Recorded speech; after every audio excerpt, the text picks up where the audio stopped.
Baada ya kurejea mtumishi utasoma yale mafungo. Tunasoma hiyo kitabu cha Methali 7 fungu la 5 tukiteremuka. Hapa neno la Mungu linasema, nitasoma kwa lugha ya Kiingereza. To preserve you from the loose woman, from the adventure with her smooth words.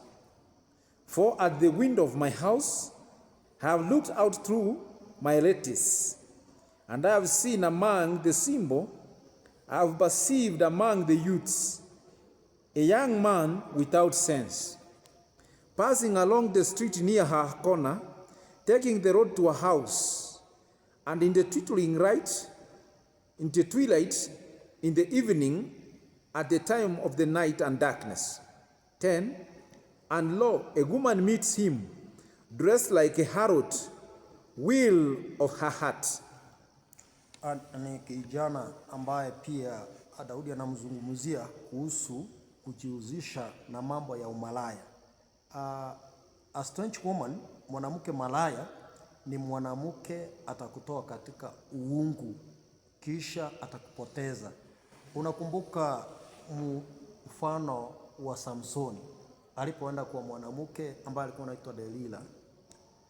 Aliweza kumpembeleza, mwishowe akamkata nywele, na Delila akahakikisha kwamba Samsoni amechukuliwa katika kwa Wafilisti, na mwishowe Samsoni ambaye alikuwa ni muamuzi wa Israeli akaweza kuangamia kama mjinga katika nchi ya Wafilisti, ijapokuwa aliomba Mungu na Mungu akamsamehe.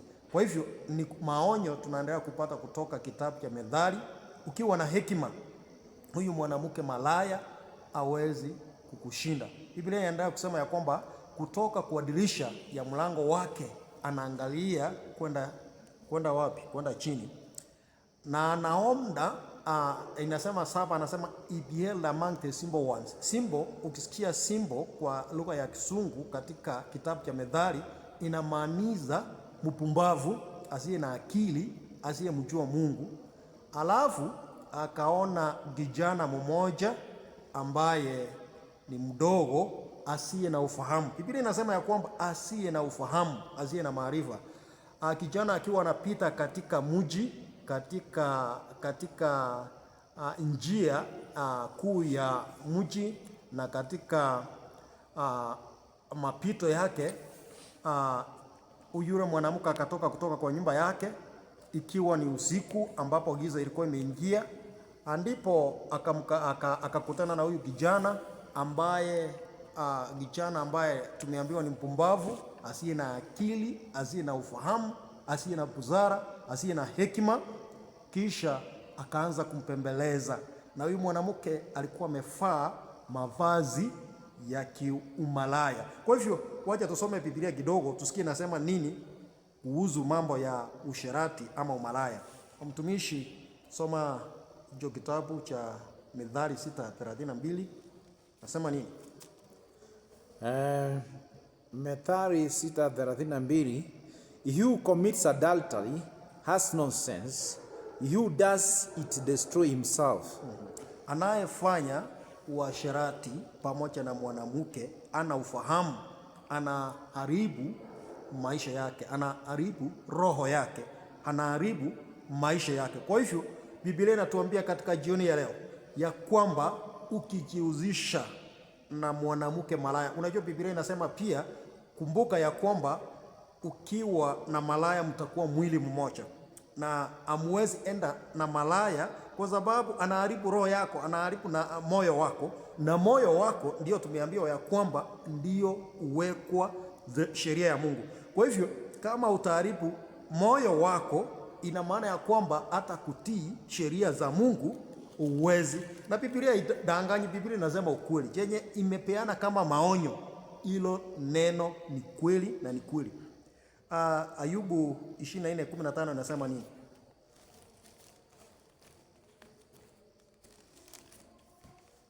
Ayubu 24 fungu la 15, mtumishi, nasema nini? Ayubu 14. Ayubu 24 fungu la 15 nasema nini? Fungu la 24 fungu la 15 inasema nini? Inasema the eye of the adulterer, jicho la mwenye kufanya umalaya ama usherati, also waits for the twilight, inaongojea mpaka usiku, jioni, saying, inasema no eye will see me, nikienda kufanya umalaya hakuna jicho litaniona kwa sababu ni usiku, and who disguises his face. Kumbe hata uchifunika uso wake.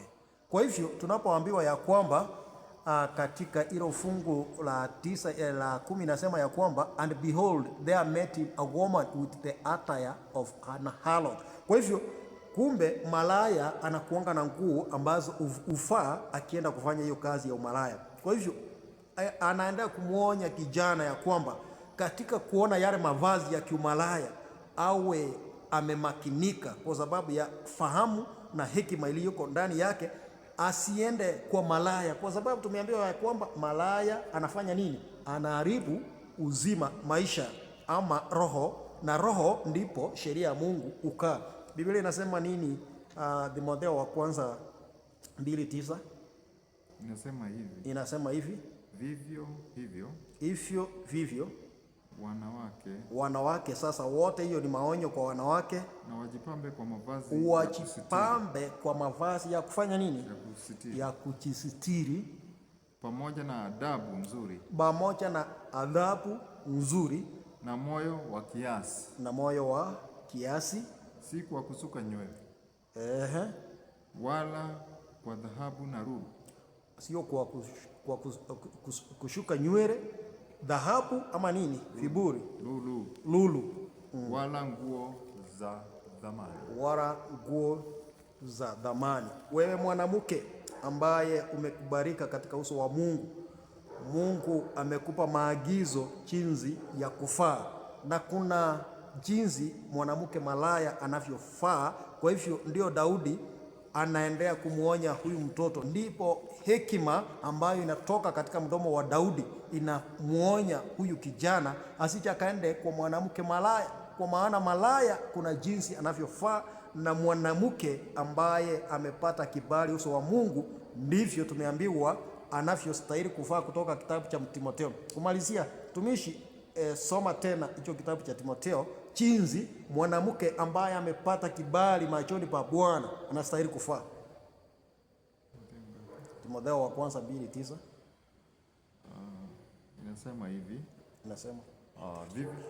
vivyo hivyo wanawake na wajipambe kwa mavazi ya kujisitiri, pamoja na adabu nzuri na moyo wa kiasi, si kwa kusuka nywele, wala kwa dhahabu na lulu, wala kwa nguo za dhamani, bali hiyo ni sasa ni Biblia imetuambia jinsi mwanamke ambaye amepata kibali machoni pa Bwana anastahili kukaa, na imetuonya dhidi ya mwanamke malaya. Ukipita katika barabara, banapofanyika ajali, unaona wamekuandikia the black spot, lakini katika hali ya Ukristo tumeonywa ya kwamba tuwe na hekima pamoja na ufahamu pamoja na maarifa, kwa maana mwanamke malaya ataharibu roho yako, na roho yako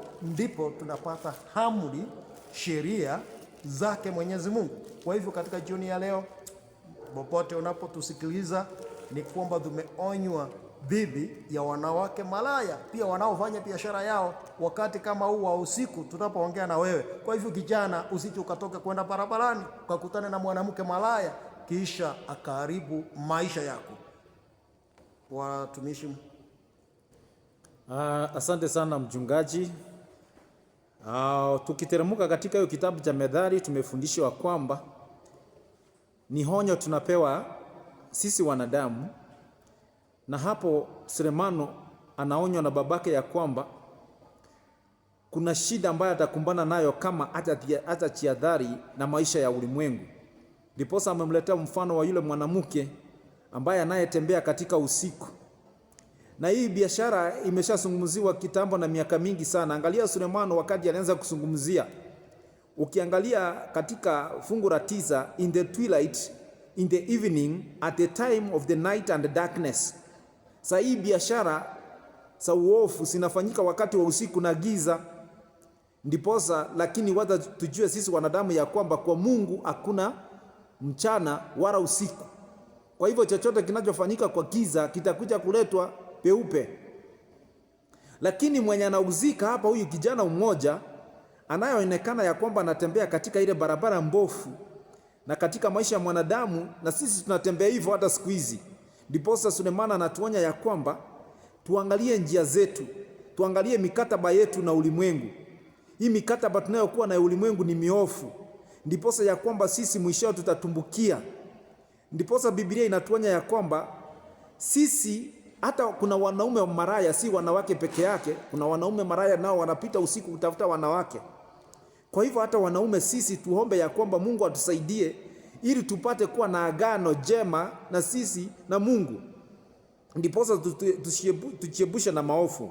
So as the young people or as the youth, we should preserve ourselves from engaging adultery and prostitution.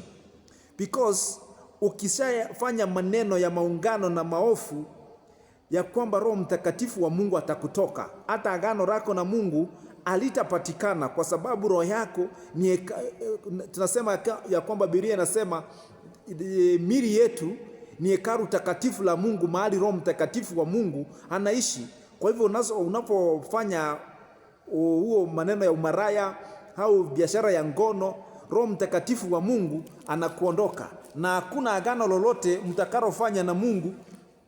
Ndiposa nataka nisome kutoka kile kitabu cha Zaburi 24 fungu la 14. Psalms 24 verse 14 inasema, the friendship of the Lord is for those who fear him, and he makes known to them his covenant. My eyes are forever towards the Lord, for he will pluck my feet out of the net. Sasa hapa tumeambiwa ya kwamba sisi uhusiano wetu na Mungu na urafiki wetu ni kumwogopa Mwenyezi Mungu, na hapo ndipo ataleta agano letu, na macho yetu yatakaa katika Mungu, naye atatuokoa kutoka kwa ile neti ya kwamba kama mauzia ya kingono, mauzia ya biashara ya umaraya, unaweza patwa kama yule kijana. Tutaendelea kusoma kuelekea kile kitabu cha Methali, tutaona vile alivyopatikana. Yule mwanamke alimwekea neti na mwishoe akamkamata. Lakini tukishaweka macho yetu kwa Mungu na tufanye agano letu na urafiki wetu na Mungu, yeye ameahidi ya kwamba atatuokoa na tutapata yale mapatano yetu na yeye. Ndiyo mapatano yatakayoleta hekima. Na kitu cha kwamba ninasisitiza jioni ya leo wenzangu, kama hutakuwa na hekima ya Mungu, huyu mwanamke maraya lazima akunase. Kama hutakuwa na hekima ya Mungu, huyu mwanaume maraya lazima akunase wewe mwanamke. Kwa hivyo hekima ya Mungu ndiye itakao tufungua macho, ili tupee yale macho ya kiroho, tujue ya kwamba hata kanisani kuna wanawake maraya na kuna wanaume maraya.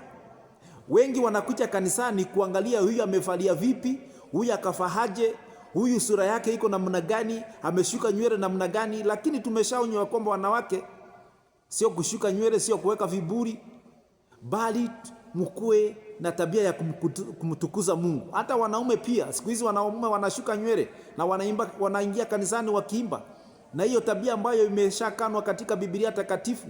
Hata kunyoa peke yake, Biblia iko na njia za watu kuingia katika kanisani. Kwa hivyo tukue na watu ambao wanamfuata amri za Mungu, na amri za Mungu ni hekima ambayo imepeanwa na Yesu Kristo. Amen. Amen. Amen. Asante watumishi. Jambo na mimi ningeongezea tu kwa kifupi ni kwamba dhambi ambayo ni hatari kabisa ni dhambi ya usherati, na ndio maana huyu mfalme Daudi anapomwelekeza mwanawe, anamwelekeza katika njia ambayo anaona kwamba asiingie katika shida, kwa sababu ni vizuri kuzuia shida kuliko kuingia katika shida. Na hii shida kubwa ni ya usherati, na ni rahisi sana kuingia katika hiyo shida.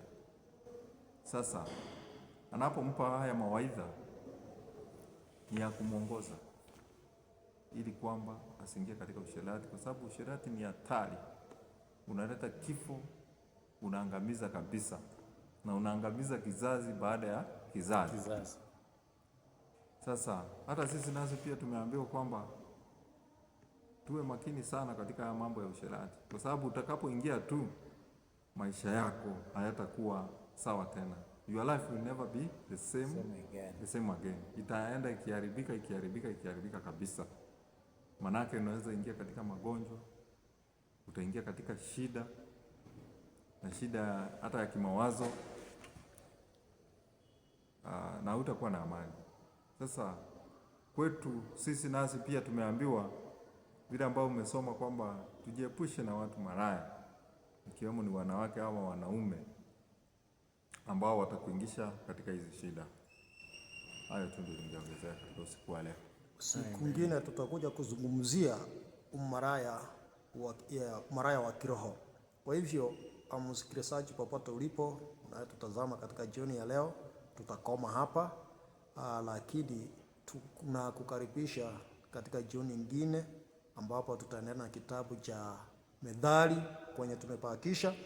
Afanye mtumishi amesema, utaona venye kijana alishikwa na mwanamke malaya na yale yaliyompata katika maisha yake. Asanteni.